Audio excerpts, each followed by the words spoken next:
al doctor Felipe Cordero Cervantes, director de carrera de Derecho, dar las palabras de apertura a este primer evento de la regulación de criptoactivos. Pase, por favor. Gracias.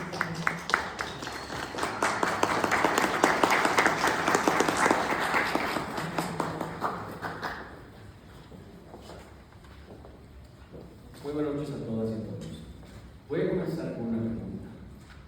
Primero, preguntarnos si Bolivia está preparada para un marco regulatorio en cuanto a los criptoactivos. ¿Estamos realmente preparados? Esta parece una pregunta simple, pero a la vez es bastante compleja y necesita una amplia reflexión. Para ello tenemos que también reflexionar sobre las consecuencias que ello puede traer y la transformación que están trayendo los criptoactivos a Bolivia. No solamente en la concepción de lo que es el dinero, sino también de las transacciones y de la responsabilidad financiera. Esto, evidentemente, hace que Bolivia no pueda quedarse atrás. Un elemento tan importante como la regulación de los criptoactivos en Bolivia es totalmente necesario. Y evidentemente, como todo reto, también involucra oportunidades que nosotros podemos tener en el futuro. Es un tema que evidentemente, además, tiene y conlleva una responsabilidad, por un lado, jurídica, social, pero también ética. Además, tenemos que considerar un punto muy importante, el saber de si regulamos algo, cómo puede afectar esto a nuestros derechos fundamentales. ¿Existe alguna forma de que esto pueda afectar a nuestros derechos en general o no? ¿Cómo podría mejorar nuestra calidad de vida si es que esto va a mejorar? ¿Cómo podemos avanzar como sociedad si queremos hacerlo? Son cuestiones que tenemos que preguntarnos antes de realizar cualquier tipo de propuesta. Y son preguntas que nos hemos hecho desde la carrera de Derecho para hacer esta propuesta, justamente viendo como una necesidad social que amerita sobre todo una respuesta de la parte académica. Una respuesta que no solamente va a involucrar a Derecho. Y agradecemos en este punto a la Decanatura de Economía, Financieras, al decano Javier que está aquí presente, al director de Economía, a Carlos, le agradezco muchísimo que tengan la apertura para esto, y a los ponentes que hoy día tenemos, que van a ser presentados dentro del evento. Pero que esta regulación no involucra únicamente a Derecho. Esta es una evolución que involucra una regulación en paralelo, es decir, con múltiples ámbitos, desde el Derecho, desde las ingenierías, desde la informática, que pueden coadyuvar justamente a ello. Ahora, otro de los elementos muy importantes, y como nos dice Norberto Bobbio, es que una regulación moderna no solo tiene que normar, no es el objetivo, sino que tiene que normar con equidad y justicia. A ello tenemos que agregar un llamado de reflexión a todos nosotros, que es que tenemos que asumir este nuevo desafío, esta nueva propuesta que estamos lanzando. ¿Por qué? Porque una regulación legal no es lo que buscamos.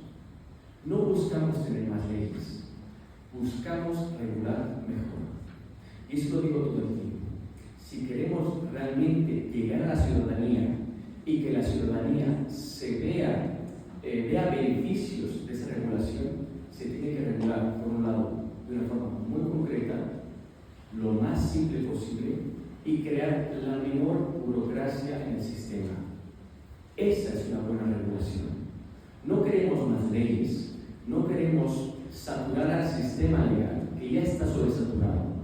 Queremos una regulación muy específica, que vaya en entidad muy específica y que de ahí derive esa regulación tan simple, pero que a la vez nos dé esa libertad.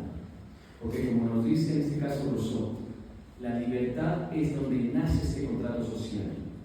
De esa libertad tiene que regularse lo que nosotros queremos, que es algo que justamente el Estado hace un par de meses ha decidido desregularizar, y en esa desregularización tenemos que regular en una mínima cuantía, la mínima intervención del Estado en ese sentido, porque tenemos que entender que los criptoactivos no son una moneda de curso legal, porque no lo son un activo financiero. Y como activo financiero requiere una regulación. Pero como repito una vez más, esa regulación tiene que ser lo más simple posible para que todos nosotros como ciudadanos nos veamos beneficiados. Y por último, evidentemente quiero traer aquí a colación a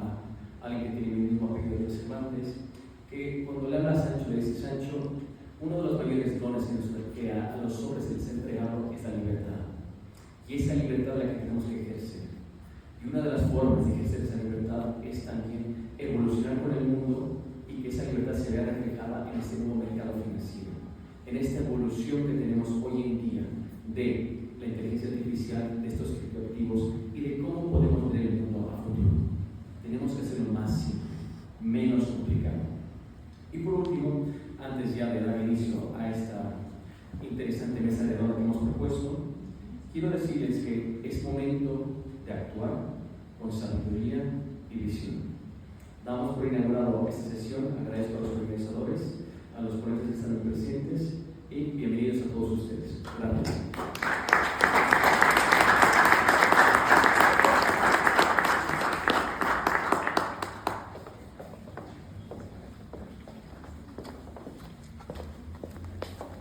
Gracias, doctor Soler, por las palabras. Ahora, por favor, inicio la presentación al doctor Fabián Espinosa Valencia, docente de la carrera de Derecho de la asignatura de Derecho Digital y Legislación del Internet de la Universidad Católica Boliviana, quien presentará y moderará el presente evento en su vasta experiencia, habiendo él sido el precursor de que se abran los caminos a las criptomonedas aquí en Bolivia y se levante la prohibición. Y a las personas que han llegado recién, en la mesa de allá tenemos el escrito que es de la autoría del doctor Espinosa, que podría ser de su interés, titulado La liberación de la prohibición de activos virtuales de Bolivia, que se está presentado ahí. Por favor, doctor Espinosa. Gracias.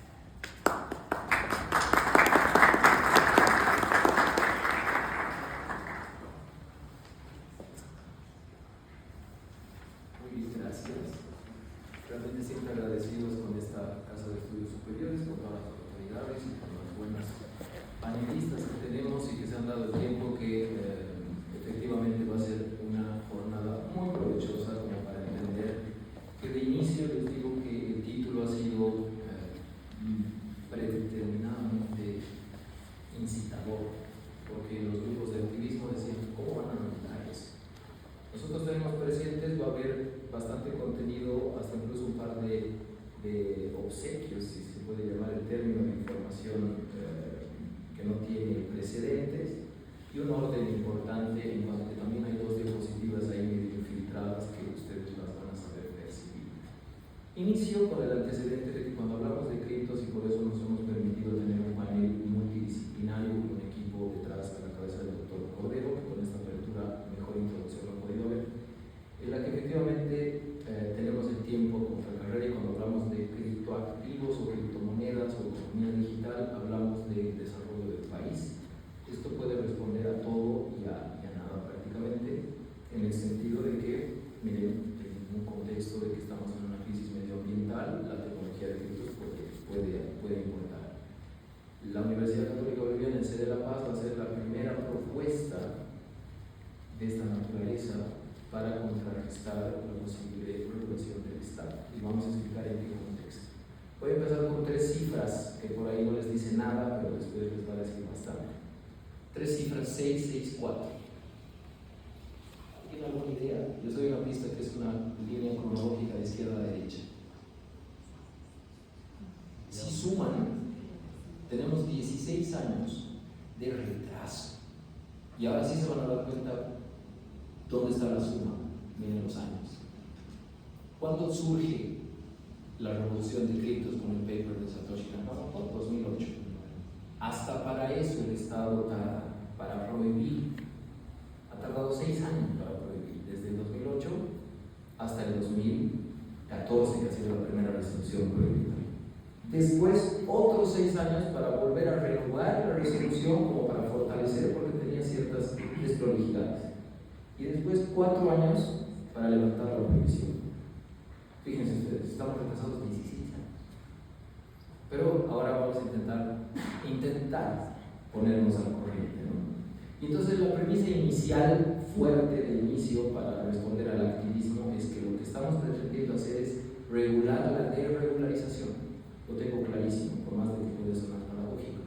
Porque la naturaleza de la revolución, en la que muchos activistas dicen que esta es una moneda rebelde, revolucionaria, es porque no necesita regulación. Precisamente es por eso, es decir, al Estado no te metas, a los bancos no te metas, como el presidente de Argentina que dice cierre el Banco Central. Esa es la idea, que está bien. Esto no tiene de ninguna manera una contraposición, porque efectivamente, como estamos en la comunidad académica, tenemos que tener cierto rigor científico en el que los acápites que vamos a hacer persiguen perfectamente esto. 4 criterios muy puntuales para dar lugar a la retroalimentación de los panelistas que voy a poner al presente y a continuación de ustedes.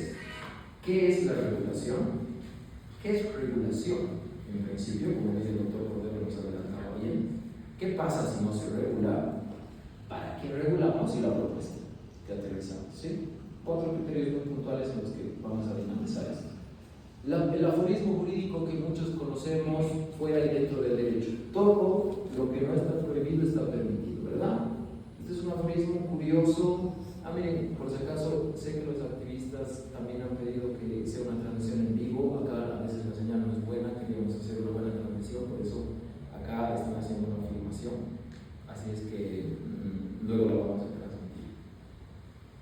Entendemos la premisa, ¿no? De todo la filmación que acabo de hacer.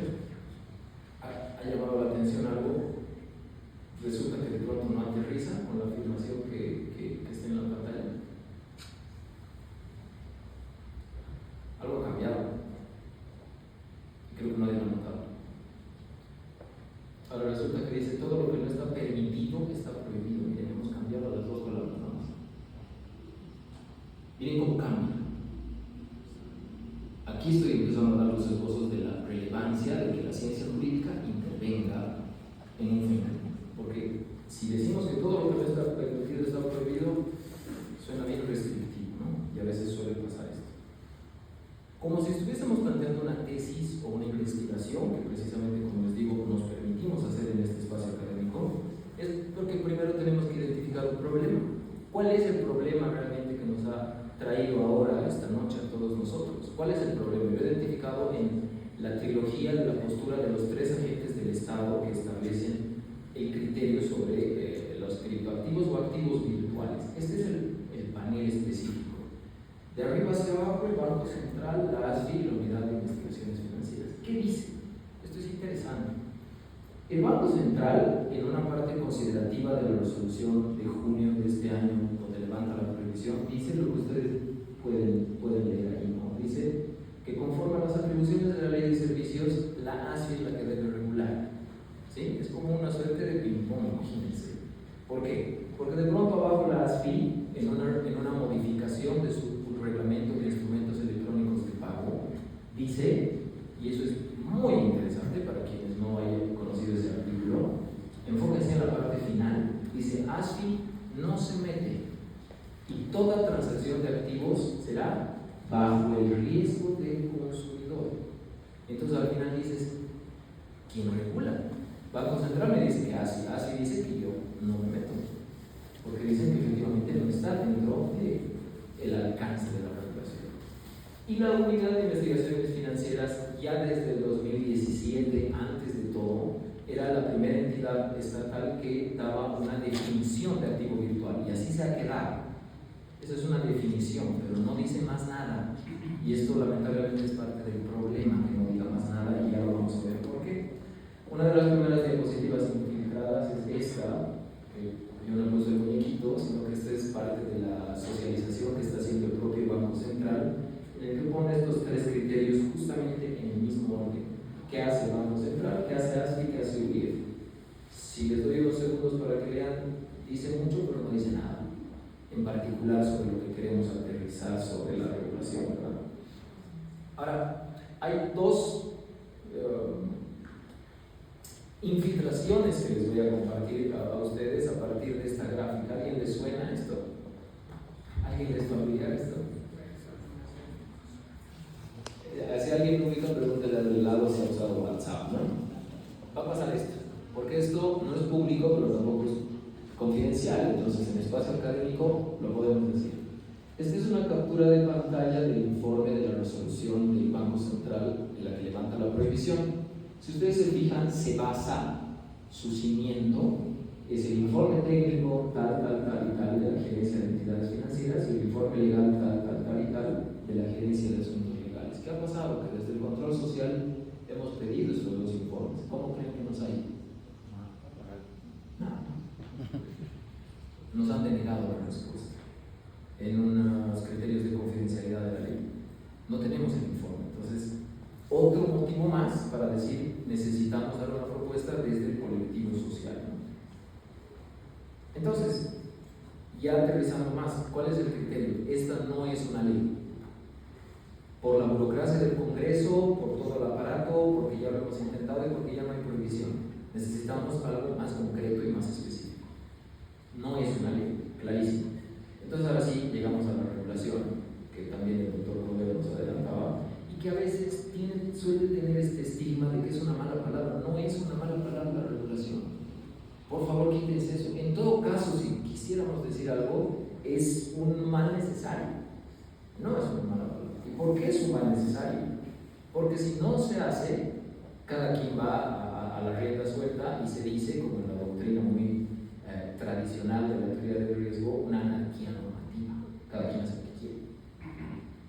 Para que ustedes conozcan que no es una mala palabra, y en el peor de los casos es un mal necesario, la regulación tiene todos estos posibles categorizaciones por su naturaleza, por su nivel, por su finalidad. Entonces es cuestión de cuadrar qué tipo de regulación queremos hacer, ¿verdad?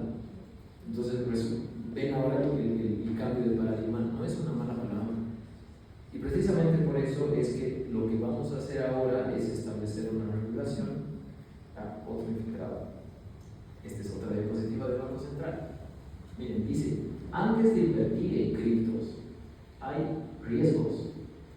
Y resulta que el Banco Central ve como un riesgo la regulación. Esto es de ellos.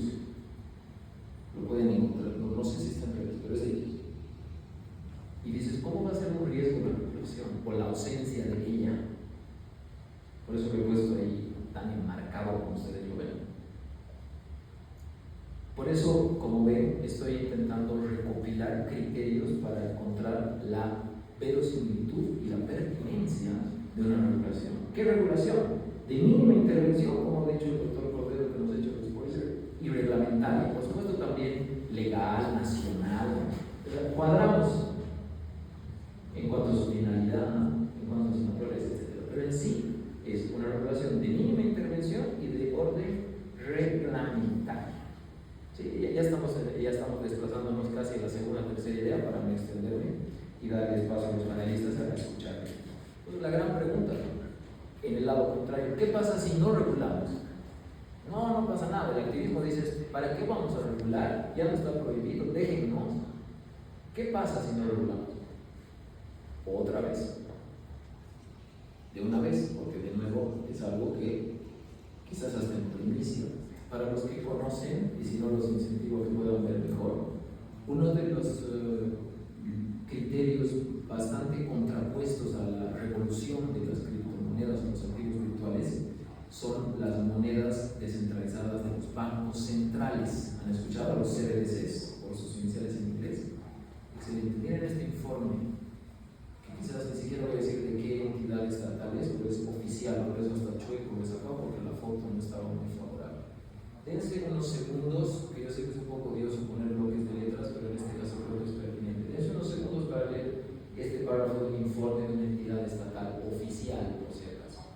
Oficial. Es imposible que yo, a estas alturas en un espacio académico, me permita poner algo que no tenga veracidad. Dicen que ya están pensando en hacer un boliviano digital. Esto es para parar las orejas. Al menos para el activismo jurídico decirlo, pero yo he creado criptoactivos para que no se meta el Estado, para que no haya el menos de miedo que es el banco, para que no haya esto, para hacer el peer-to-peer que conocemos, ¿verdad? Miren este párrafo, es un informe oficial, es solo de una vez, así es que ok, ahora lo estamos viendo. Entonces ahora voy a hacer una escala en la fase final, en el camino final, de los motivos de la respuesta de qué pasa si no se regula. Primero, va a haber una regulación intervencionista por parte del Estado. A su vez, va a ser una reglamentación restrictiva, porque efectivamente te va a poner más candados, mientras más candados, mejor, ¿verdad? A su vez puede haber una sobreregulación, porque no va a ser solo una entidad. UIF va a ser lo suyo, ASFI va a ser lo suyo, la ley de mercado de valores la van a querer cambiar, la bolsa de valores la va a querer cambiar, toda entidad de los ministerios que intervienen en ese ecosistema van a querer hacer sobreregulación, debe ser. Después, en el ámbito de la exportación e importación, que es uno de los motores nacionales, va a haber una limitación, porque ahora las empresas de importación e exportación no saben qué hacer, dicen, yo no sé cómo hacer, aduana no me dice que no hay reglas todavía, los bancos todavía no observan las transacciones. Estamos siendo parte del problema y no de la solución en el ámbito de las importaciones y exportaciones.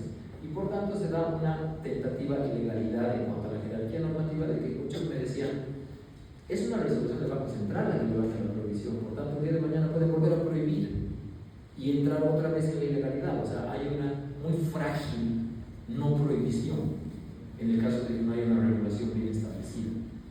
Y que todo se basa en un principio de legalidad que a veces nosotros necesitamos en muchas ocasiones por el hecho de que efectivamente cuando está plasmado y objetivizado en una norma, recién puede dar consecuencias y frutos dentro de la realidad que es la que nos interesa.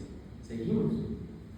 La unidad de investigaciones financieras, que hemos visto que desde 2016 no cambia la definición que solo da una definición de activo virtual más nada, resulta que la sigue metiendo en la misma categoría de actividad sospechosa junto con legitimación de ganancias ilícitas, financiamiento al terrorismo y cualquier tipo de actividad delictiva de alto rango, trata y tráfico. El que hace eso con dólares americanos, UIF investiga. Y el que hace transacción de activos virtuales, también. Y esto está en su reglamento actual. Otro motivo de qué pasa si no se regula. ¿Se dan cuenta? Estoy intentando definitivamente desmitificar este escenario. Y por último, en el ámbito más global de macroeconomía, que también nos va a hablar un experto en particular, podemos inclusive atentar contra el riesgo país que ya de por sí está tirado al cielo. En Bolivia, que es altísimo, que estamos casi equiparados con Venezuela, que no es una buena noticia. ¿Por qué? Porque resulta que nosotros seguimos lineamientos del Grupo de Acción Financiera, que es la GAFI. Y si no seguimos con estas recomendaciones que nos dicen que tiene que haber una reglamentación mínima, pues resulta que los estados y la comunidad internacional dicen, a Bolivia yo no entro, a Bolivia yo no invierto, y por tanto en consecuencia el riesgo país incrementa. ¿Sí? Por si no les ha parecido poco, vean que este es un catálogo nada corto que muestra la respuesta de qué pasa si no se regula. Esta es otra diapositiva del Banco Central, no es mía. Dice, ventajas y desventajas de activos virtuales. Lo he puesto gigante, enmarcado en rojo, pero resulta que dicen que una ventaja es que se realizaría una regulación. No es suficiente, se realizaría, creo que no. Por eso es que esta propuesta que queremos aterrizar con el equipo desde Derecho, interactuado con otras carreras, es para que no es que si realizaría, es aquí está, producto final. ¿Sí? Y ahí, si ustedes ven las desventajas, también puede robarles una que otra carcajada, quizás, ¿no? Porque no se puede. Esto desestigmatiza la mirada anticuada del Estado que no entiende la revolución de criptoactivos. Porque si nos detenemos a ver una de las desventajas, por ejemplo, dice, desde el punto de vista de las entidades de intermediación financiera, o sea, los bancos, los mismos afrontarían una competencia frente al uso de activos, por favor, o sea, lejos de ser una competencia, es porque ya no quieres banco, porque a medianoche no puedes hacer la transferencia, porque te cobran impuestos y tasas, no sabes de qué, de todo y de nada. No es que es una desventaja, pero el Banco Central dice que, y así pueden seguir leyendo, pero quiero sintetizar. Entonces, todo esto se basa en una respuesta global de por qué estamos haciendo esto y qué excelente que pueda tener mayor interés de difusión, inclusive de retroalimentación crítica, es porque lo que queremos dar es seguridad jurídica. En esto prácticamente se puede sintetizar todo esto, estas dos palabras mágicas. Pero yo sé que como no todo el aforo es de derecho y a veces uno dice, el abogado tiene sus palabras ahí de seguridad jurídica, no me suena mucho, no me suena nada. Es posado una fórmula, casi que podemos decir teorémica, para que seguridad jurídica, que funciona perfectamente para esto. Ahora dirán, ¿por qué se inventan unas letras? ¿Qué es eso? Bueno, le voy a poner título a cada letra para que me entiendan. ¿Qué pasa con la seguridad jurídica? ¿Cómo aterriza la seguridad jurídica? Es certeza más legalidad más jerarquía, todo sobre una publicidad que tienen que entender todos de esos tres criterios, y que le resta y retroactividad de lo no favorable para que cuando ya esté hecho ya no puedan decir, no, que prohibiremos porque les afecta a los bancos, ¿no? Y retroactividad de lo no favorable, o sea, esta suma de estos dos criterios se resta de los tres que estamos ahí, que el otro es interdicción de la arbitrariedad. Interdicción es cualquier tipo de limitación o restricción para que se entienda. Pero esto está, digamos, esbozado desde mi idea a partir de un criterio doctrinario que he avanzado a partir de este fenómeno, ¿no? Pero para que tengan la fórmula y para que se quede qué es realmente el cimiento para poder hacer esto. Y ahora sí, en la recta final, la propuesta real, para que ya hemos dicho que no es una mala palabra la reglamentación, este es el esquema reglamentario que se ha trabajado, que yo he tenido la oportunidad de dirigir el equipo, idas y venidas. Este es el esquema reglamentario que va a ser más gráfico de alguna manera, ¿sí? El centro de esto es hacer un sandbox regulatorio que tenga estas cuatro caras. Por eso lo he hecho con un cubo para que, además, los que conocen la tecnología de cadena de bloques, como un bloque, como un cubo.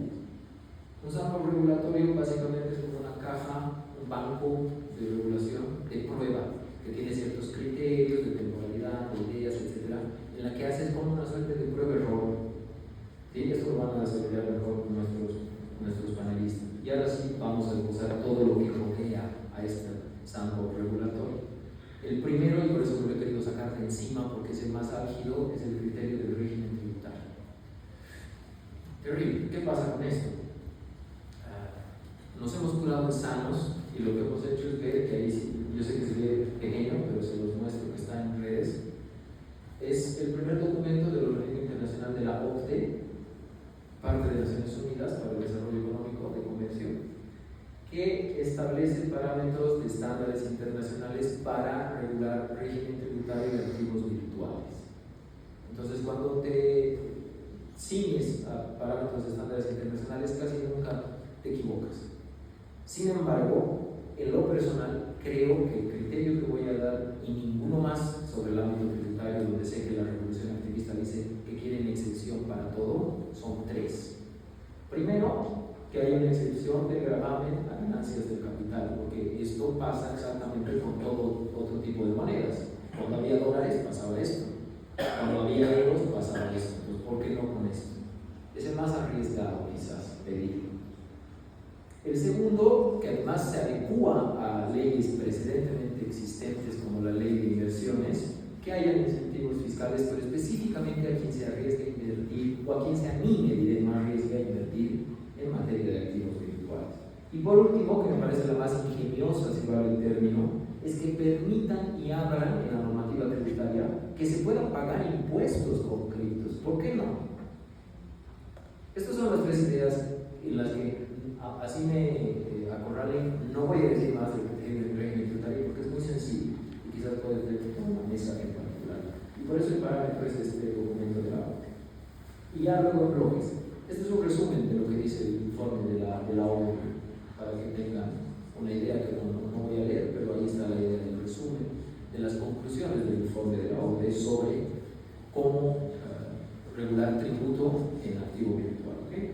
Entonces ahora sí, volvemos al esquema en el que el segundo punto importante y álgido es que no se puede descuidar la falencia de normativa de protección de datos personales, que en Bolivia es muy escasa, que tiene que tener una particularidad en el ámbito del ecosistema cripto, pasando por todas las entidades regulatorias, ahí yo ya voy terminando, en las que vemos que, como hemos dicho, el techo es Grupo de Acción Financiera, Banco Central cambia resolución regulatoria, UIF cambia su reglamentación para que ya no sea una actividad sospechosa la transacción de criptos, por eso ahí está, actividad sospechosa no, y efectivamente tener una proactividad de reportes de eliminación de ganancias ilícitas, financiamiento al terrorismo y financiamiento y preparación de armas de destrucción masiva, que esos son los tres parámetros que nos da CAFI y UIF cumple medianamente bien.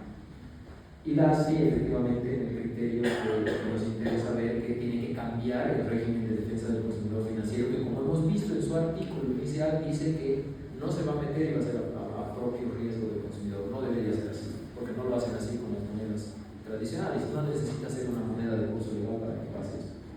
Segundo bloque, retocar las definiciones, en las que solo la primera está en rojo porque es la única que ya no está introducida, porque las más importantes, yo sé que puede haber un catálogo, de hecho deberíamos hacer un anexo de definiciones. Las más importantes son proveedores de servicios de activos virtuales, por eso está en rojo, porque este término no lo encuentran en ningún lugar del ordenamiento jurídico vigente, mientras que los otros siguientes que me interesan sí, como las empresas tecnológicas financieras, está en una modificación del presupuesto general del 2023, así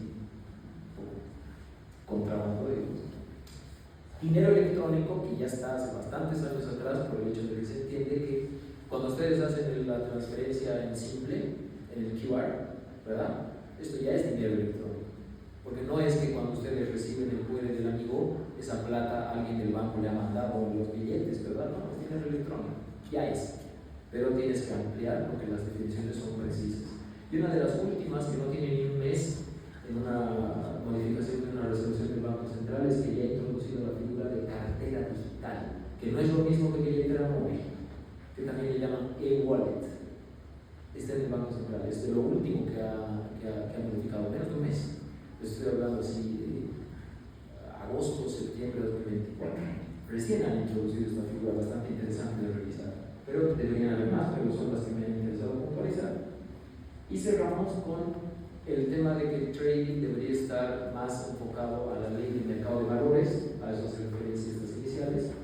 Y por último, ya en estos tres aspectos de conclusión, darle una categorización: stablecoin, token, altcoin, toda esa categorización nueva tiene que estar como está, porque es importante regular.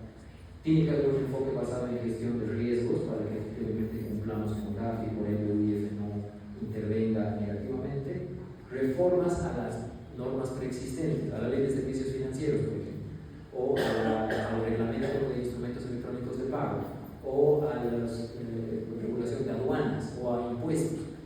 En todos los sectores tiene que haber una reforma específica, entendiendo con el régimen tributario que tendríamos que identificar de nuevo el hecho generador, del hecho de que hay tres figuras en las que el hecho generador, digamos, que va a intervenir, y un criterio de estándar internacional, que es el anglicismo del Travel Rule, que es efectivamente los parámetros en los que se deben cumplir las recomendaciones de GAFI y que obviamente adjunta OIF, para que no haya ninguna de estas tres actividades ilícitas por todas las letras, sin importar con qué tipo de moneda vamos. Este es el esquema con el que estaría cerrando, para darle espacio y palabra a nuestros panelistas para que den una retroalimentación de lo que han escuchado y de lo que está en este esquema que lo vamos a mantener acá para seguir generando el debate. Gracias.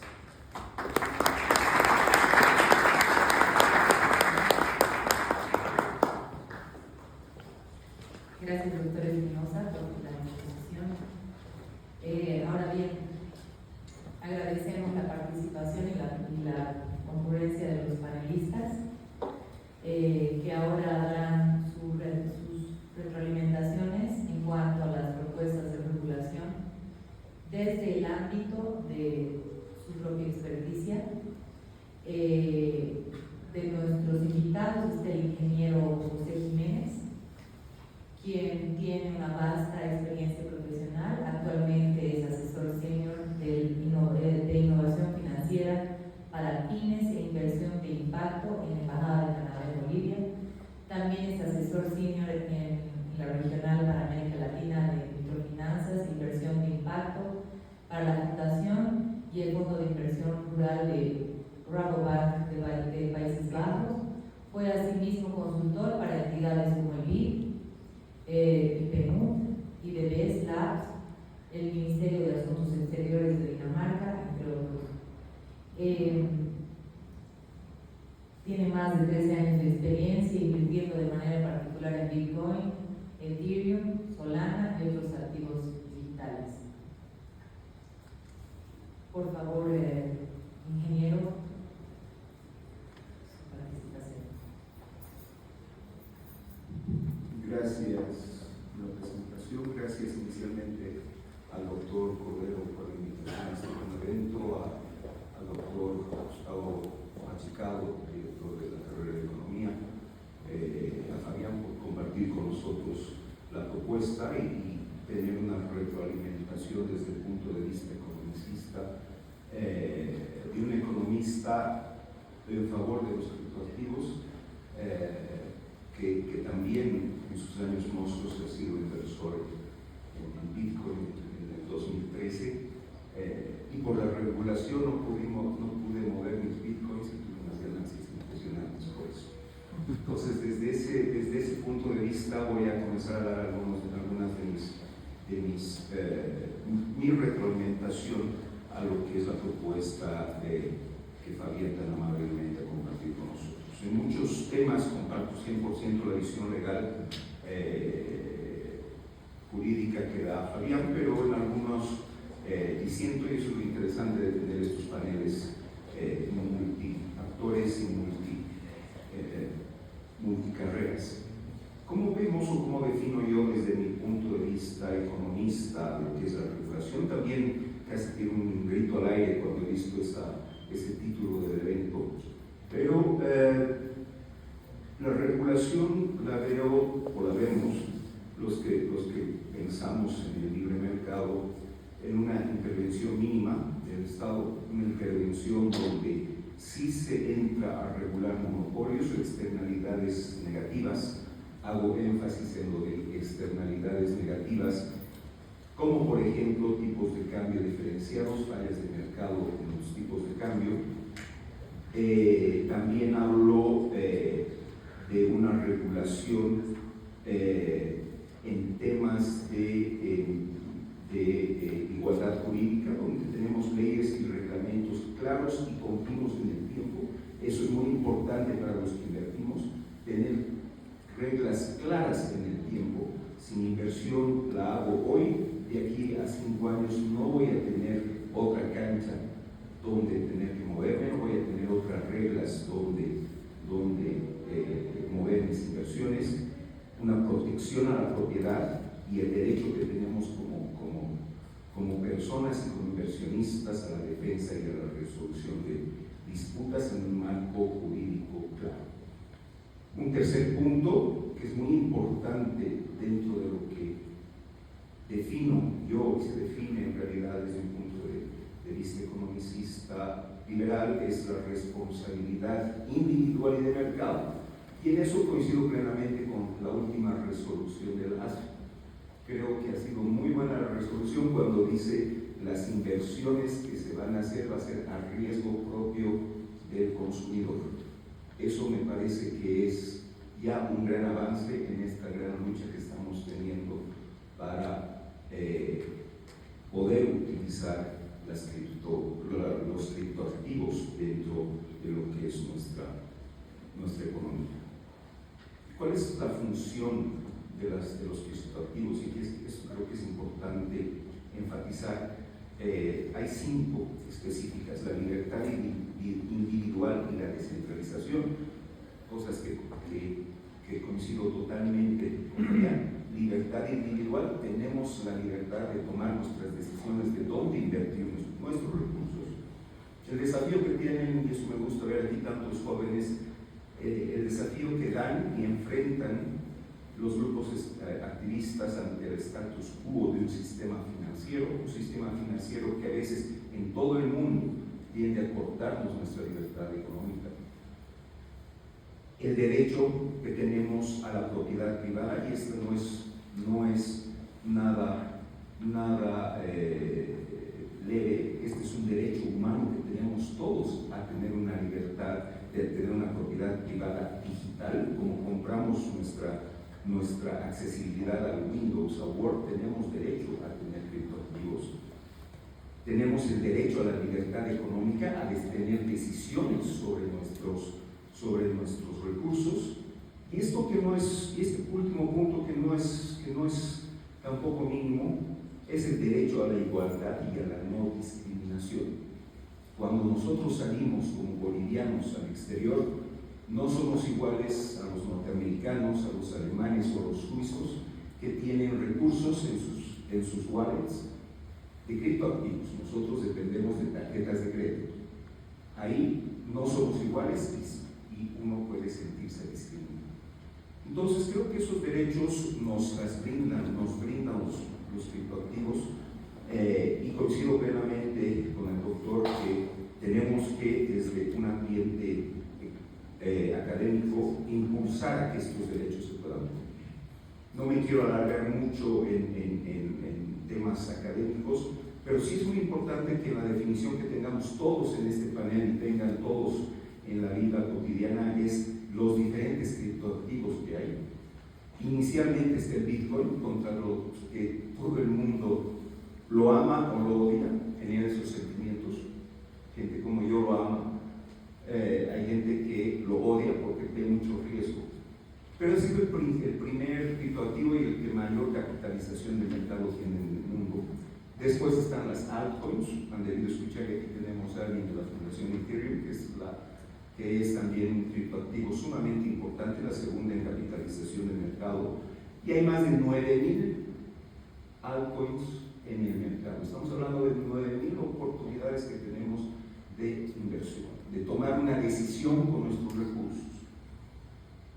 Estas son las importantes y que creo que sí merecen una visión interesante de regulación, que son las stablecoins.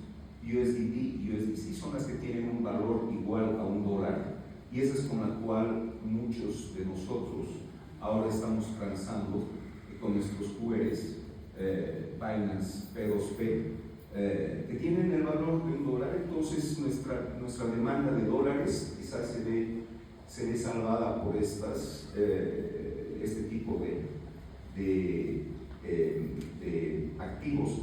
Y bueno, hay muchos otros, ¿no? Están los NFTs, están los Rapid Tokens, los DeFi, que son activos que han sido digitalizados. Cuando hablamos de un NFT, estamos hablando de una obra de arte que ha sido digitalizada. ¿Y por qué no tiene el derecho un artista de vender sus obras digitalizadas? Creo que ese es un punto interesante que también deberíamos impulsar como país.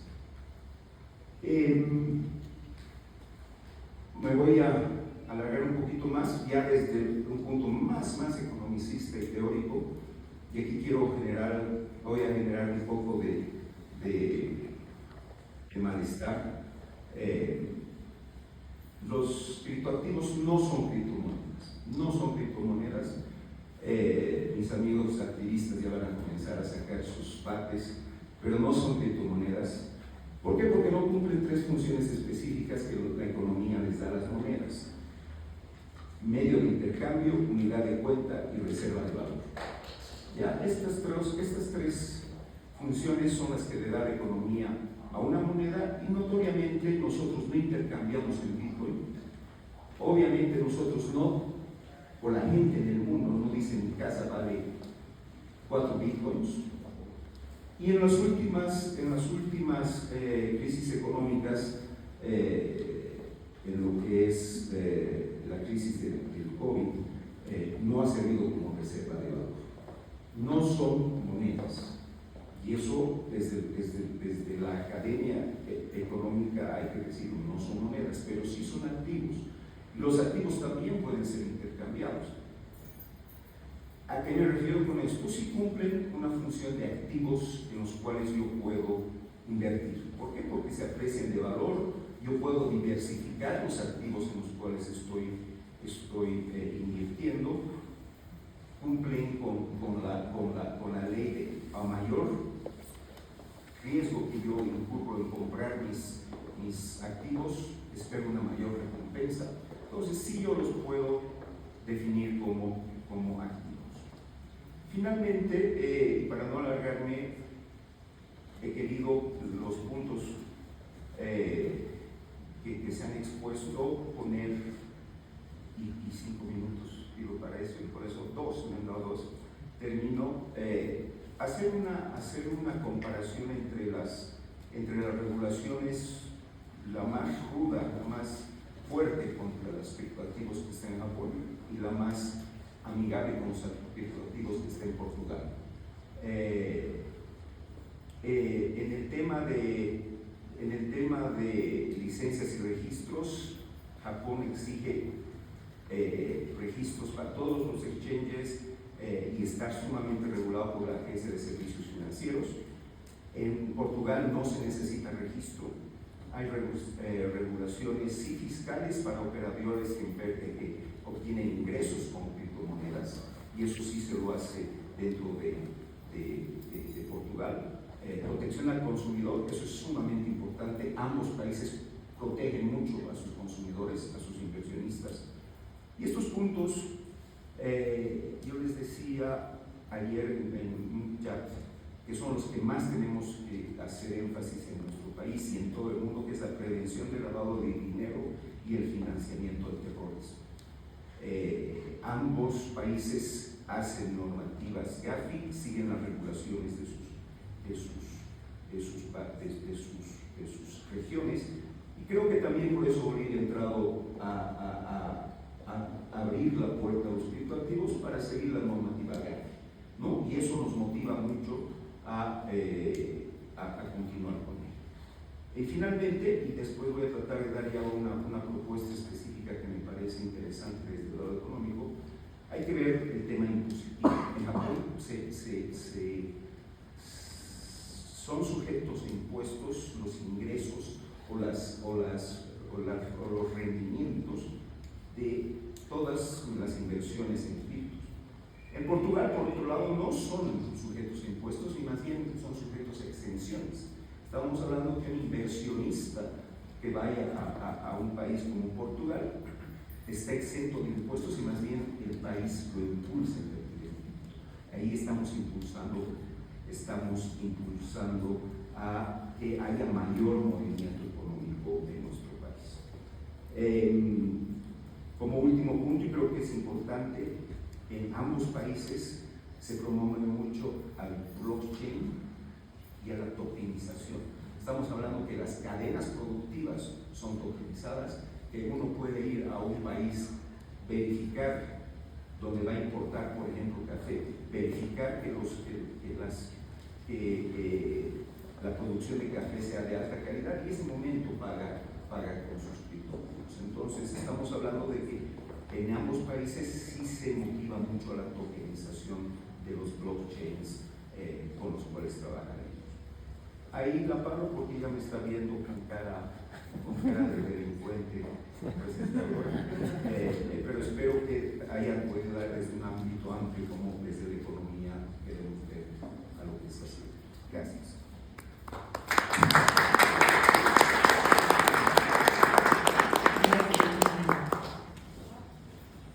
Ahora me permito presentar al licenciado Yamil Cárdenas Miguel, que tiene una vasta formación profesional. Entre algunos de los que voy a nombrar, el ingeniero es civil, tiene una segunda graduación en Ciencias de la Comunicación, es Master of Science en Ingeniería Matemática e Informática, con mención en Sistemas Flexibles e Inteligentes, otorgada por la Universidad Católica Boliviana San Pablo, doctor en Inteligencia Artificial en la Universidad Tecnológica de Madrid, cuenta con un diplomado en Tecnología de la Información y diplomado en Educación Superior en la Universidad Católica Boliviana San Pablo, entre varios otros. Su actividad profesional actual es socio y gerente de la empresa Genoma Technologies, orientada al desarrollo de aplicaciones chatbots para la banca en Europa, Estados Unidos y Bolivia. Por favor, licenciado.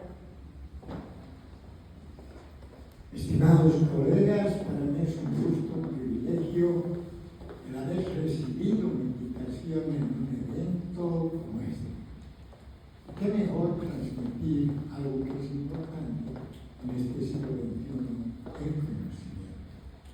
Cuando me pasaron el material para tratar relacionado con los criptoactivos, lo primero que se me viene a la memoria es plantear desde un punto de vista tecnológico cómo funciona eso y qué regulaciones se pueden plantear desde esa perspectiva. Para que tengan una idea simple, lo voy a hacer en 2 minutos.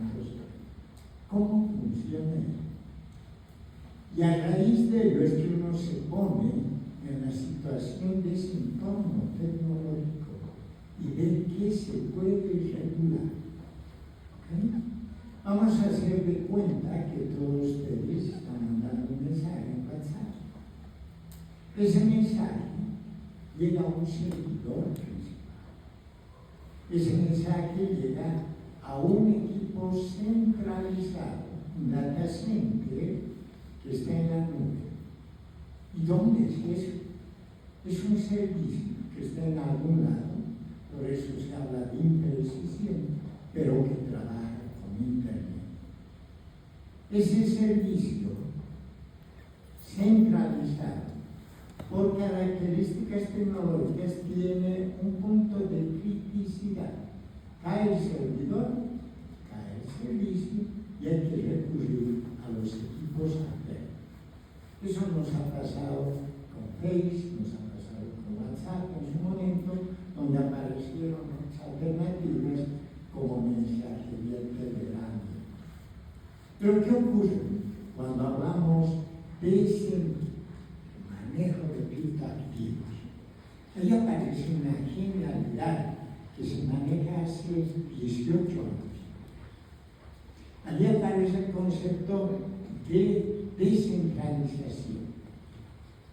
Aquí ya no hay un servidor principal. Voy a hacer el ejemplo. Cada uno de ustedes son nodos. Aquí estoy manejando una estructura matemática que, además de inteligencia artificial, maneja la teoría matemática de grafos. ¿Sí? Cada uno de ustedes es un nodo. Yo quiero hacer llegar a mi última colega que está en la última fila datos. ¿Sí? Ojo que este concepto tecnológico del criptoactivo no solamente sirve para criptoactivos o puede servir para criptomonedas. También podemos hablar de que en la actualidad toda esta tecnología la puede utilizar para reportes médicos, para conceptos relacionados con producción, para manejar el tema de distribución del conocimiento. Entonces, voy a mandar a la última persona que esté en sala datos. Con el WhatsApp iba al servidor y esa persona accesaba al servidor y jalaba los datos y punto. En este caso, yo voy a pasar mis datos al primer nodo. Ese nodo pasa al segundo, pasa al tercero, cuarto. Se abre una red de grafos que cada uno de ellos recibe lo que se llama el paquete del blockchain. O sea que estoy mandando en términos de datos un paquete. Por eso llamamos bloque, es un bloque, chain, cadena. Voy pasándolo a uno hasta llegar al último. Pero ¿qué ocurre? Se pierde algo en ello. Ahí tenemos una habilidad fantástica de programación, de encriptación, que permite que llegue al último elemento donde yo había decidido enviar y todos los nodos validan la certeza de ese envío. Hay diferentes técnicas para ello, son conceptos matemáticos, son tecnologías que se manejan de alto nivel. Ese es el criterio. Entonces acá, cuando hablo de regulación, desde un punto de tecnología, ¿qué puedo regular? ¿El acceso a cada uno de ustedes? ¿Puedo regular el encriptador que hace que los datos pasen íntegros? ¿Puedo regular el producto? Tal vez sí. Porque en la actualidad tenemos criptomonedas, manejo de criptoactivos manejados con esa tecnología Entonces, bajo esa perspectiva tecnológica, la regulación de ese modelo tecnológico resulta súper complicado. Y en muchos casos puede resultar muy simple. Yo digo, dejo en manos desde arriba cómo funciona esa tecnología. Por esa razón, yo revisé algunas regulaciones de los criptoactivos. Uno de ellos, por ejemplo, el Fondo Monetario Internacional, que tiene una regulación de criptoactivos. Allí no se maneja la tecnología de una manera precisa. Más la plantean desde un punto de vista, como me presentó un colega anterior, desde una perspectiva del concepto económico de esa transacción. Para nosotros, cuando manejamos tecnología, no estoy hablando ni de criptoactivos, ni estoy hablando de criptomonedas, estoy hablando de una simple transacción, de unos bits, unos unos y ceros que se van poniendo en cadena y que va creando, gracias al algoritmo, una cadena de verificación. Pero sí que es muy importante en este tema. Si se basa en una regulación de criptoactivos, es importante dejar en un componente separado, en su momento, la operación y el proceso de la tecnología. ¿Y por qué digo esto? Porque hace 15, 18 años, ese modelo, esa tecnología, que sin intermediarios llega al último valor, pero pasando por nodo y nodo y nodo y nodo, tenía una tecnología básica de encriptación que era el hash, que es otro mundo de encriptación. Actualmente estamos manejando modelos en el cripto, por ejemplo, en el Bitcoin, estamos manejando Ethereum, estamos manejando encriptadores hash, el tipo SAH256, que es un técnico de 256 bits. ¿Okay? Muy técnico. Pero son modelos que encriptan los datos. Pero ¿qué ocurre? Entre ayer y hoy día ha habido cambios tecnológicos, estimados colegas. Cada día la inteligencia artificial se vuelve más efectiva. Cada día estamos manejando nuevos modelos con la física cuántica. Ya estamos manejando computadores cuánticos que están desarrollándose para hacer esas transacciones. Entonces, mi perspectiva de poner dentro de las regulaciones, regular la tecnología, es prácticamente una situación de un proyecto muy ambicioso que hasta la fecha muchos países, inclusive Japón, Portugal, como decía mi colega, todavía no han llegado a esa regulación tecnológica. ¿Y por qué? Por los cambios que se van viviendo permanentemente. Puedo dar una regulación hoy, pero ¿qué pasa de aquí a un año? Ese modelo tecnológico ha cambiado. Voy a hacer un update en la regulación, voy a hacer cambios. Pues es un tema que nos preocupa mucho en el tema especialmente de la inteligencia artificial, donde se está trabajando de una manera pero vertiginosa y exponencial. Preocupación de grandes como Elon Musk en tecnología, Michio Kaku o como Brian Kurzweil están planteando de alguna manera regular la inteligencia artificial. Mientras no haya eso, no podemos regular. Esos son los criterios que quería compartir en esta sesión. Gracias.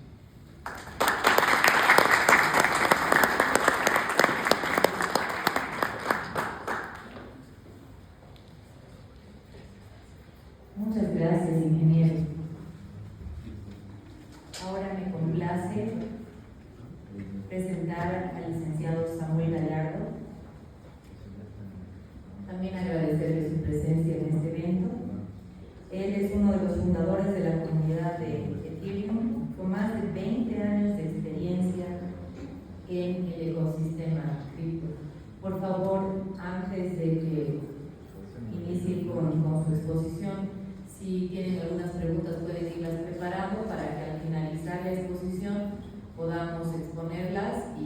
bueno, ser resueltas por los invitados que tenemos. Gracias, licenciado. Prosiga, por favor.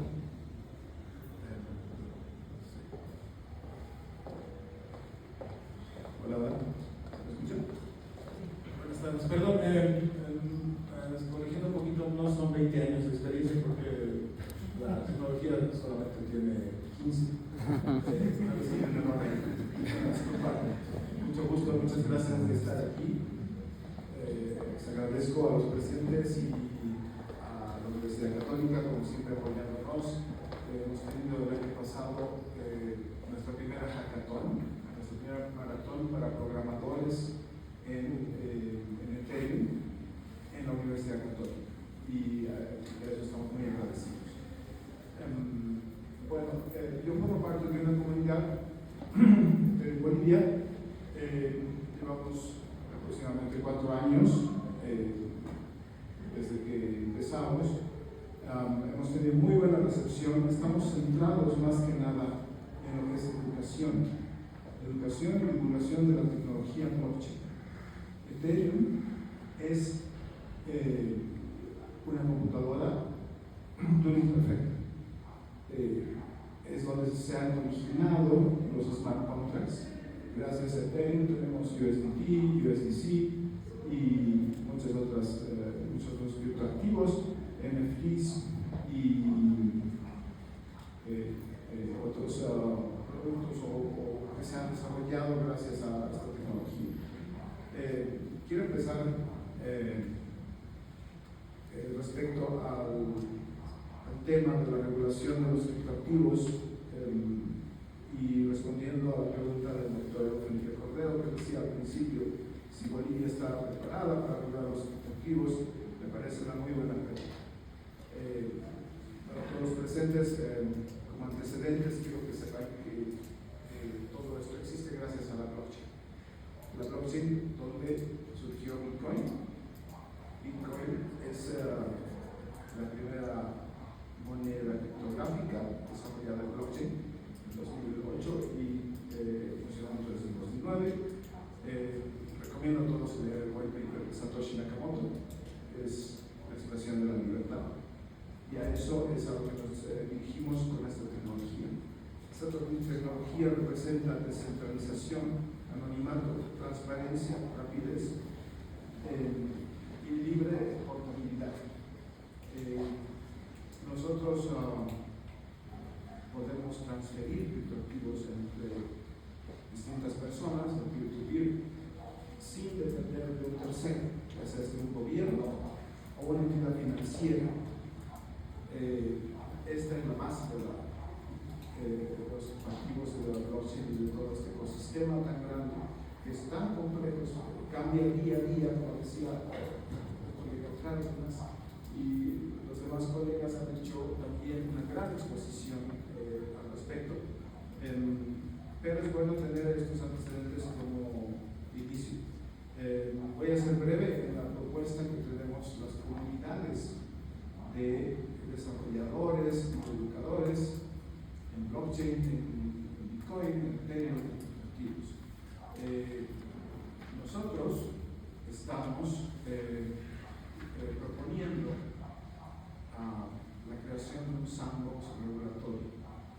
Este sandbox regulatorio, ¿qué significa? El sandbox es una caja de arena, cajas de arena donde juegan, ¿no? Donde se juega y se ponen los límites. Es una experiencia que ya se ha tenido en otros países. Ha empezado en 2015 en el Reino Unido y posteriormente se ha ido adaptando a la Unión Europea.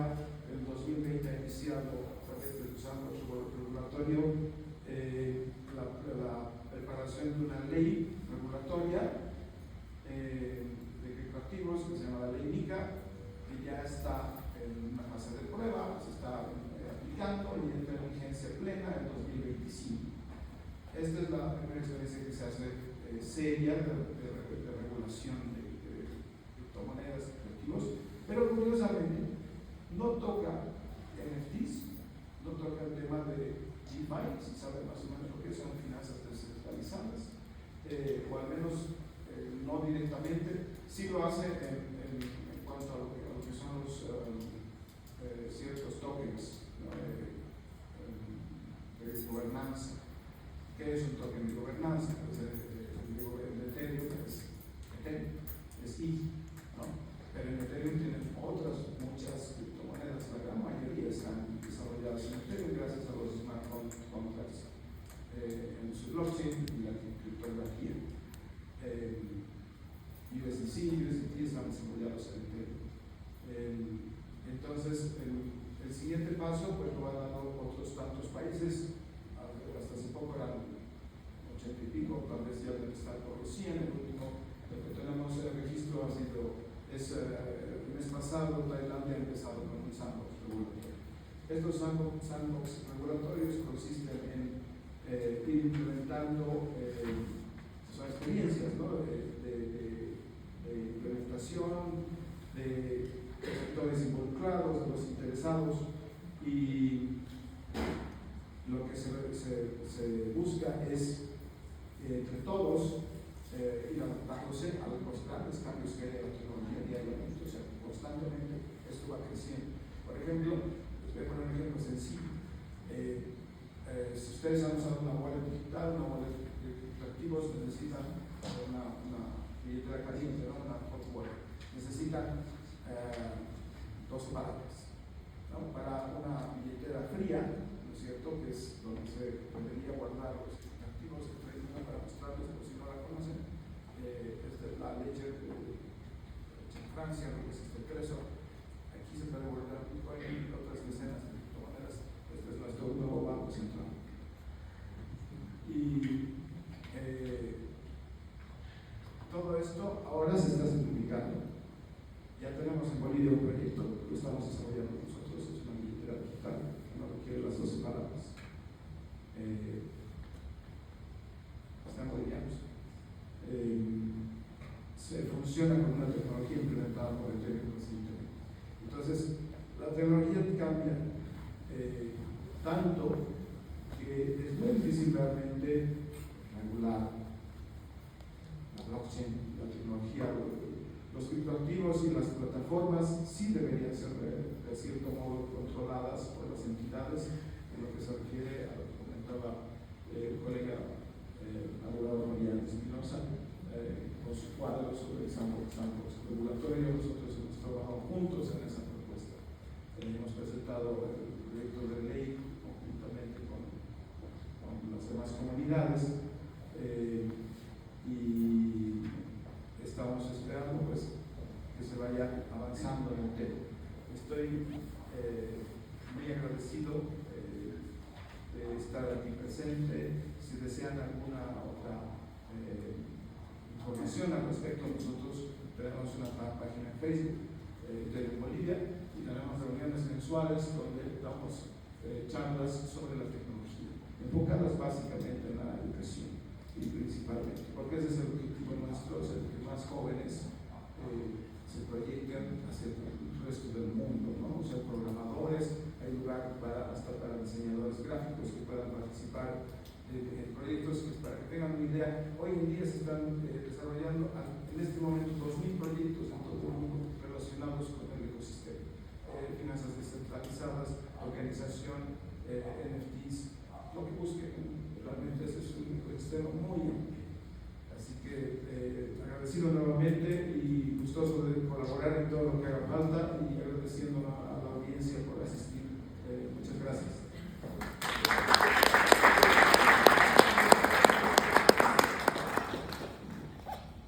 Reitero el agradecimiento a todos los panelistas, al director de carrera. Ahora sí, no sé si existen preguntas, si es posible que sean puntuales para los panelistas. Si hay, que levanten la mano, por favor.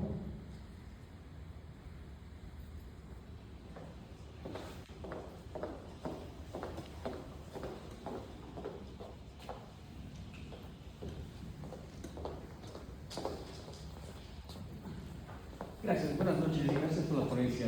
Voy a ser muy corto y muy breve en las preguntas. Yo creo que hay mucha gente que me ha preguntado, ¿quiere invertir en Bitcoin? ¿Quiere invertir en alguna moneda, en criptoactivos? ¿Cómo lo hago? La segunda pregunta que me hace, ¿es seguro? ¿Realmente puedo asegurarme de esto? Yo creo que es una pregunta que la gente, los jóvenes se hacen de decir, me da ganas de invertir, quiero invertir en esto, pero ¿cuál es mi primer paso? Y hablo de su experiencia que quizá que no pueda contar rápidamente, ¿cómo yo podría hacer esto? ¿No? Gracias.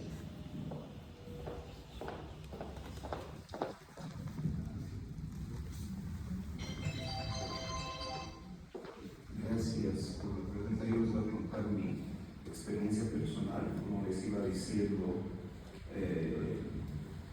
lo hice, mis primeros pasos lo hice cuando el Bitcoin estaba a 250 dólares en Holanda. Estaba yo de viaje en Holanda y el profesor justamente nos dijo en 2013, piensen fuera de su mente y vean otro tipo de activos donde invertir, ¿no? Entonces los primeros 5 bitcoins que compré fueron en Holanda y fue una inversión pequeñita para mí en ese momento, y después fue una rentabilidad muy grande. ¿Cómo se hace eso? Se hace a través de exchanges, ¿no? En esa época era Coinbase, ahora hay diferentes exchanges que se llaman Kraken, está Binance, que son los más importantes.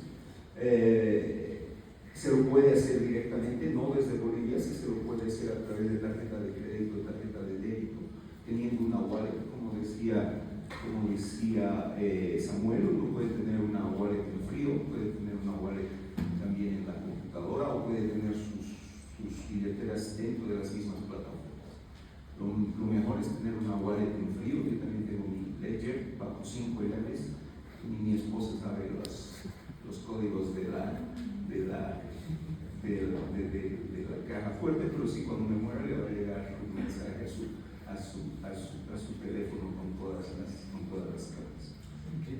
Encriptado, exactamente. Hoy en día, con la apertura que dio el Banco Central a que podamos hacer operaciones con Binance, y es la primera apertura, podemos hacer operaciones P2P a través de Binance P2P. Y también hay otra plataforma que está funcionando en Bolivia que se llama RPM, que podemos adquirir otras bolivianos y con operaciones UE, USDCs, y eso se transfiere a dólares.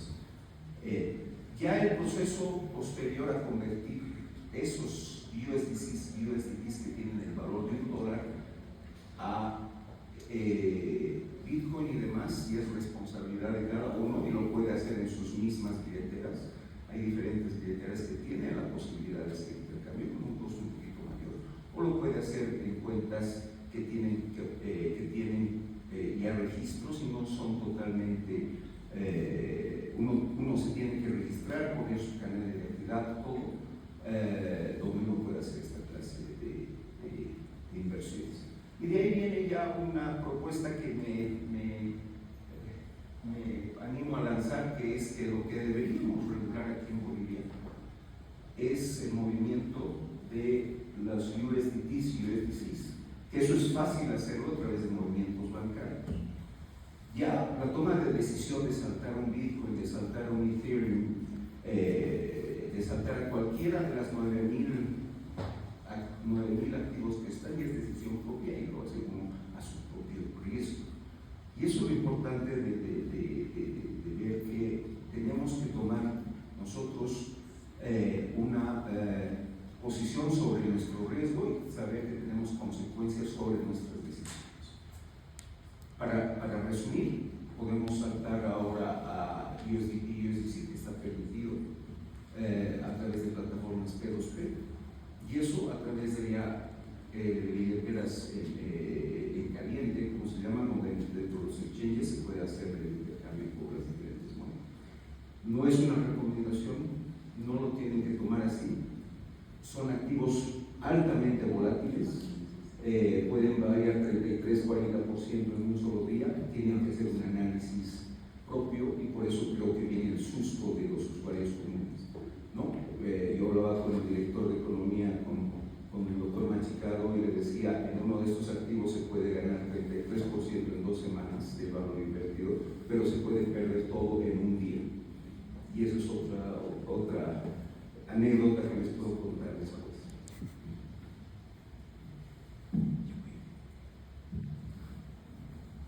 Gracias, colega. Voy a referirme a una pregunta que seguramente está en la mente. ¿Cuánto pierdo? ¿Verdad? He invertido y cuál es mi riesgo de perder.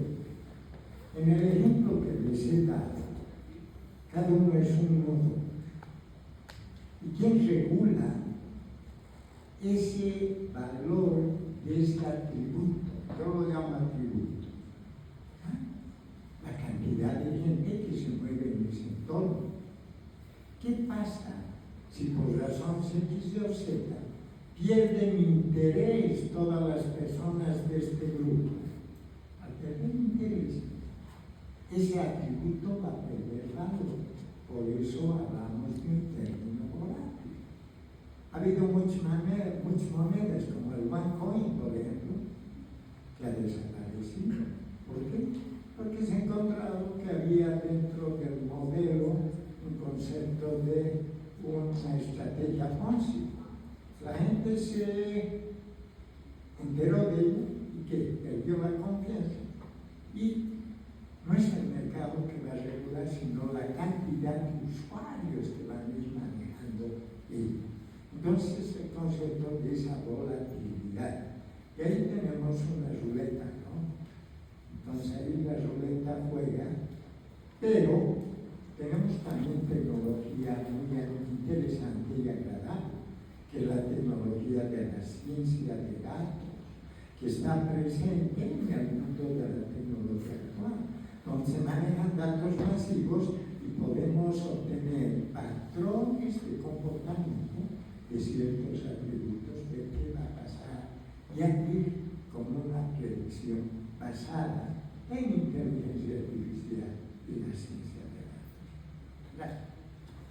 Gracias, Jiménez. Ingeniero Cárdenas.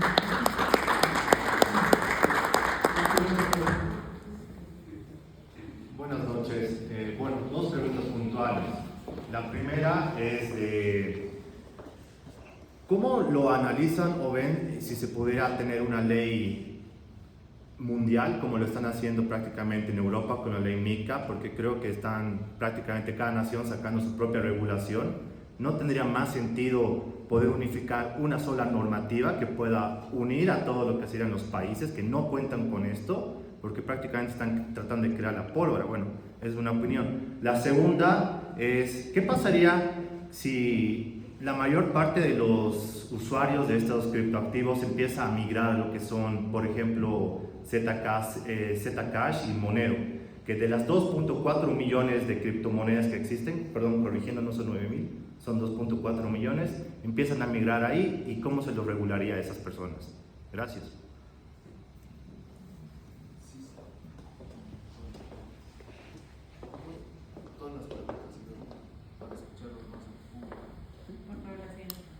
Buenas noches, muchas gracias por permitirnos ver toda esta ponencia. La pregunta es para el doctor Fabián Espinosa. Si es que yo estoy invirtiendo en criptos, haciendo trading de futuros y tuviera mi red social y subiera mis resultados a mi red social y esta red, digamos de $10,000 convirtiera en $50,000 en un corto plazo, correría el riesgo de que me realicen alguna investigación, principalmente eso, ¿no? Aunque no haga pedofilia, no haga retiros. Gracias. ¿Hay alguna pregunta más? Voy así, vamos allá que estamos a fe.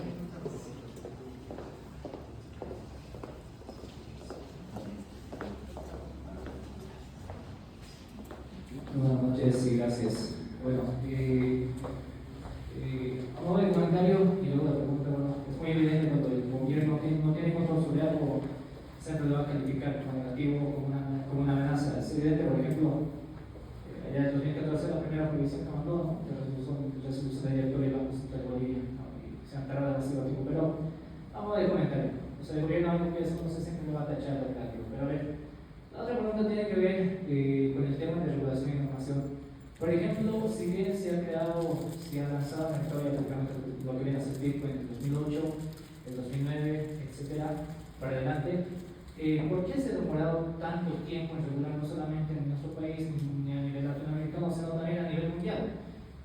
Salvo el caso que, por ejemplo, en Estados Unidos ha habido un juicio, incluso el tema de la SEC y Ripple, con respecto a determinar temas de valores, ¿no? Entonces, en esa parte, pero estamos hablando de más de 10 años, ¿no? Desde que los criptoactivos están en el mundo. Entonces, ¿cuál ha sido ese factor determinante para que se tarde tanto en una regulación a nivel mundial y a nivel local, ¿no? O sea, la ley MiCA 2020, 2021, en Brasil 2018 por adelante, y aquí 2024, 2023. Entonces, ¿cuál ha sido ese factor determinante? Gracias. Les insinúo, por favor, que las preguntas sean objetivas. Vamos a las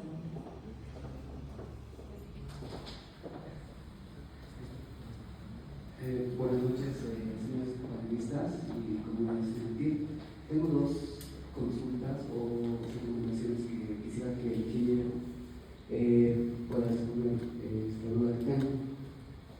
Bitcoin, las criptomonedas se pueden usar como alternativa a las remesas que hay de los países europeos hacia los países latinos. Se podrían usar como, es recomendable usar como remesas. Eso es la pregunta que tengo. Buenas noches, excelente audiencia a todos. Bueno, añadiendo a lo que han dicho los demás compañeros, sí, ¿por qué no regular los criptoactivos? Si ya ha habido un proyecto de ley que hoy en día es muy necesario para la seguridad de los usuarios, ¿por qué hacer una legislación comparada con, por ejemplo, en Latinoamérica o, bueno, casi Centroamérica, que Guatemala ha sido uno de los pioneros en quien ha regulado esta situación, hacer una legislación comparada y adecuarla a nuestra legislación?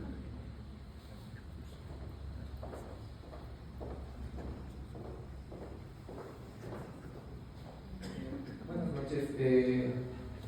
Uno de los pilares, creo que en estos procesos hay mucho regulatorio, es la protección de datos, y como ustedes han mencionado, la protección al consumidor, ¿no?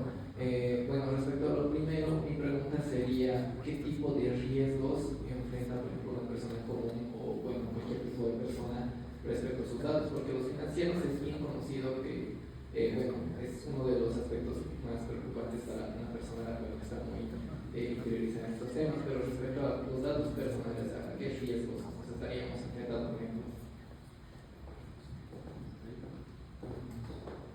Hay una pregunta más. Buenas noches, felicitar a todos los panelistas y por la organización del evento. La consulta es, ¿por qué los países que han tenido problemas y la devaluación de sus monedas, como Venezuela o Argentina, están utilizando las criptomonedas? ¿Es el futuro? Por eso el Banco Central de Bolivia ahora ha comenzado. Gracias. Por favor.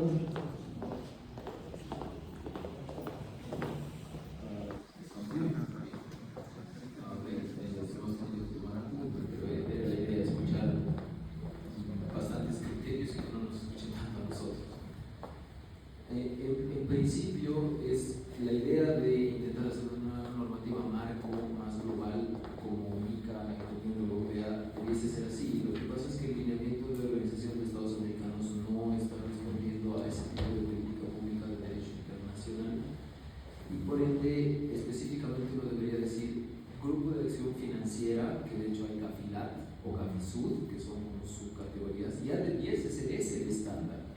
Pero ¿por qué no es? Y les voy a decir concretamente, por el hecho de que como no tiene un criterio de obligatoriedad o que no es vinculante básicamente, Bolivia es uno de los que precisamente se ha ceñido sobre esto.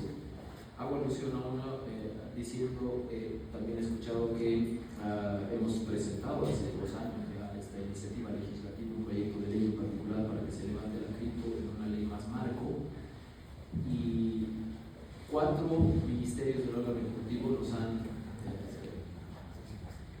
descartado la iniciativa legislativa, han dicho que no, negativo.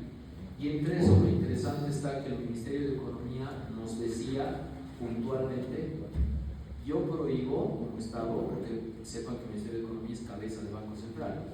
¿Qué me decía el Ministerio de Economía a la respuesta de decir por qué no regulamos con estándares que ya existen? Ni siquiera decir es que hay que hacerlos. El Ministerio de Economía me ha dicho, yo prohíbo porque quiero y porque puedo. O sea, Gafi dice, para regular créditos tienes tres maneras: o abiertamente como El Salvador, creo que ahí había una errata, no era Guatemala, creo que era El Salvador. Dices, de manera abierta, de manera muy regulada, como varios países sudamericanos, Perú, Ecuador, Brasil, o puedes prohibir. Esos tres te da Gafi. Entonces el Ministerio de Economía me ha dicho, Gafi me ha dicho que puedo estos tres, y por tanto yo quiero y puedo prohibir, así es que prohíbo, así es que tu ley descartada. Se recomienda no tomar en cuenta. Esto es lo que pasa. El criterio discrecional del gobierno de turno te descarta ceñirte a estándar internacional. Inmediatamente después me preguntaban el tema de la potencial especulación, que es peligrosa en este sentido, ¿no? Esto está adscrito a que la Ley de Servicios Financieros tiene un catálogo de delitos financieros. Y es bien subjetivo porque estamos ante un bien jurídico indeterminado por el hecho de que dice que toda actividad que no esté bajo la supervisión con licencia de ASFI puede ser considerada delito financiero. Delito, no infracción, no contravención, delito. Y por eso es que veían como prácticamente, no sé, alguna víctima muy visible en este tema de la escasez de dólares, que los librecambistas en la calle, de 6.97 a 6.98, el hecho de que cambies, ya es especulación, que es otro de agentes más particular. Entonces, efectivamente, esa volatilidad, como no está regulada, como no eres una plataforma de servicios de activos financieros, efectivamente no sabes si estás incurriendo en especulación o agio o no, porque no está regulado en ASFI. Y a la vez tampoco sabes si lo estás haciendo porque, como bien decíamos, no es dinero. Entonces se puede hacer especulación con activos. Es complejo. Entonces, efectivamente tienes que establecer que mejor si no lo haces, porque puede que si es grande y es visible, te puedan inclusive remitir a fiscalía para que expliques que no estás cometiendo delito financiero. Más complicado de lo que parecía. Y como siempre pasa, que el Estado siempre llega tarde, llega mal en la regulación con este principio de progresividad, en el que en particular, efectivamente, El Salvador tiene el otro extremo de una ley de Bitcoin que también se ha propuesto en una de las iniciativas de acá, que, como les digo, al menos la que nosotros hemos presentado, que es la más avanzada, está descartada. Hay otra del oficialismo que tiene bastantes más candados, por así decirlo, que también está prácticamente, no sé si lo sabían, pero lo comunico porque he estado en una de las comisiones que se ha tratado, igualmente está prácticamente descartada porque estamos en cierre de legislación y ni siquiera tiene informes, así como los que nosotros hemos recibido. Y creo que no tengo ninguna otra más. Bueno, saber que en el marco de la Organización de Estados Americanos, que debería responder a una ley marco de MiCA, no tiene el mismo lineamiento de Gafi, y a su vez, como no tiene el derecho interno, es el que se comporta de diferentes maneras, como hemos podido ver, y en Sudamérica y en Iberoamérica van a ver que el comportamiento del derecho interno es el que regula esto, por más que todo este mapa de temáticas que no podrían ceñirse solo hasta la derecha internacional. Gracias, Javier. Respecto a la pregunta sobre remesas que hacía el joven, efectivamente se pueden usar criptos para remesas, especialmente stablecoins, ¿no? USDT, USDC, lo llevamos haciendo desde hace años, ¿no? Y se pueden cambiar a bolivianos a través de un P2P, ya sea en un exchange como Binance o Bitget, que está funcionando ahora, o también ya hay para más, y seguramente va a haber más. Entonces, efectivamente se puede y es instantáneo, o sea, eso es un plan manda la moneda y a los pocos segundos lo reciben en el otro lado, ¿no?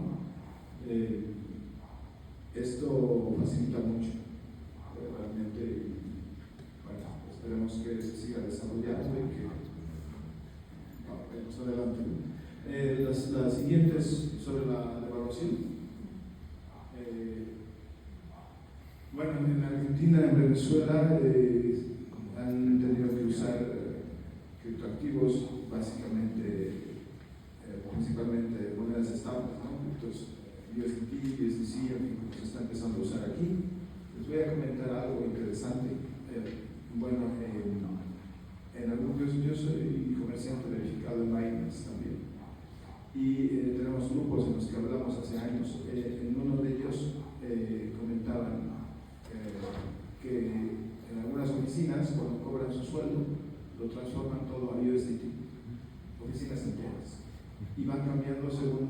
necesitando a lo largo del mes. Esto por el incremento del dólar boliviano, depreciación del boliviano.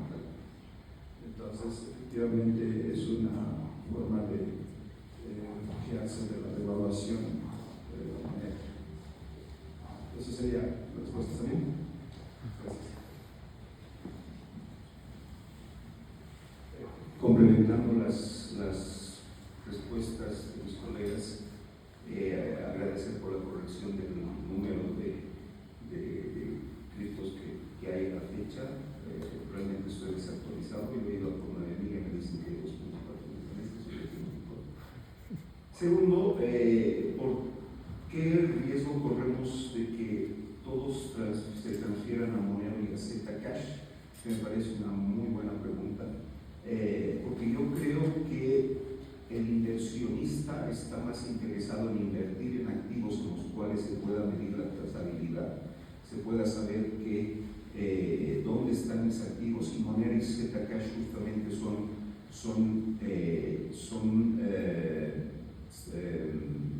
altcoins que muestran, que son un poco más, ¿cómo decir esto? Más privadas, esa es la palabra, exactamente. Entonces, hay estudios en los que, por ejemplo, Chain Analysis muestra que en el 2002 solamente 0,34% del total del mercado de criptomonedas, 0,34%, ha sido utilizado con objetivos oscuros, ¿no? Chainlink es una institución independiente creada hace 10 años en los Estados Unidos, y justamente para operaciones mucho más delincuenciales, más oscuras, por así decirlo. Si se pasa, existen esas otras alternativas más oscuras también, Monero, Zcash, que son mucho más privadas, que sirven para hacer las transacciones. Dentro de un punto de vista economicista, el dólar también es un activo con el cual se puede hacer actividades delincuenciales. ¿Por qué? Porque los registros del dólar son físicos, son transportables, y ese es el activo más aceptado en todo el mundo, ¿no? Entonces, hay que comparar, yo creo, que las cripto como Bitcoin y demás, las que tienen una trazabilidad completa, los gobiernos, el FBI, gobiernos con una muy buena inteligencia artificial pueden saber cuándo yo he comprado Bitcoin, cuándo lo he vendido, cuándo yo he comprado diferentes USDT y USDCs a través de mis cuentas. Esa es la primera pregunta económica que veo. La segunda, de las remesas, sí, se puede utilizar para remesar de manera más fácil y más barata USDT y USDC, y ahora el gobierno lo ha permitido con su nueva reglamentación de quitar el movimiento de quitar el sello de prohibido al USDC y al USDT. Dentro de lo que somos economistas, y hablábamos con el director de economía, se vuelve una alternativa interesante para nosotros, los que somos muy adversos al riesgo. ¿Por qué? Porque es la par 1 a 1 al dólar, el USDT, el USDC también, ya está saliendo el EURDT, que es la par al euro, ¿no? Entonces son alternativas en las cuales sí nos podemos mover. Los riesgos de la regulación de conocimiento de datos me parece también una muy interesante pregunta. Si bien no soy experto en eso, sí existen riesgos porque nuestros datos están en los exchanges, copias de nuestros pasaportes y copias de nuestros carnets de identidad están presentes en los exchanges, y nosotros queremos abrir cuentas en los exchanges como ser Binance, como ser Kraken y demás, y por eso son tan apetecibles para los hackers los exchanges, por los datos que hay adentro. Entonces sí corremos ese riesgo, sí tenemos ese riesgo, y por eso es necesaria la regulación a los exchanges. Y me parece muy buena una regulación a los exchanges, y si nosotros permitimos como Bolivia la actividad de un exchange dentro de Bolivia, que sería fundamental, creo yo, sí hay que regular todas las actividades digitales, tecnológicas de derecho. Finalmente, el tema de la devaluación. El boliviano está perdiendo, se está volviendo mucho más barato en términos de dólar, ¿no? Entonces, ¿eso qué quiere decir? Que se está depreciando la moneda. Como cualquier ser pensante, lo que nosotros queremos que nuestros recursos mantengan el mismo valor. Por eso países como la Argentina, como Venezuela, lo primero que hacían y lo que hace la gente es migrar a un activo que mantenga un valor constante. Y esos activos que mantienen el valor constante digitales actualmente son el USDT y el USDC. Bitcoin yo no lo veo como un activo de mantenencia de valor, lo veo como una inversión de largo plazo. ¿Por qué? Porque es muy fluctuante en el tiempo, ¿no? Entonces, esto sí va como una recomendación. Si quieren mantener el valor de sus bolivianos, pueden, y gracias a la nueva apertura del Banco Central, pueden refugiarse en un activo que mantiene el valor del dólar a través de las plataformas que ya son posibles en Bolivia. Bueno, para que la doctora de Guzzi creo que de las palabras de clausura, en particular, en síntesis, les agradecemos la presencia por haberse mantenido hasta el final. Esta era la idea, recopilar las retroalimentaciones, las inquietudes, las críticas.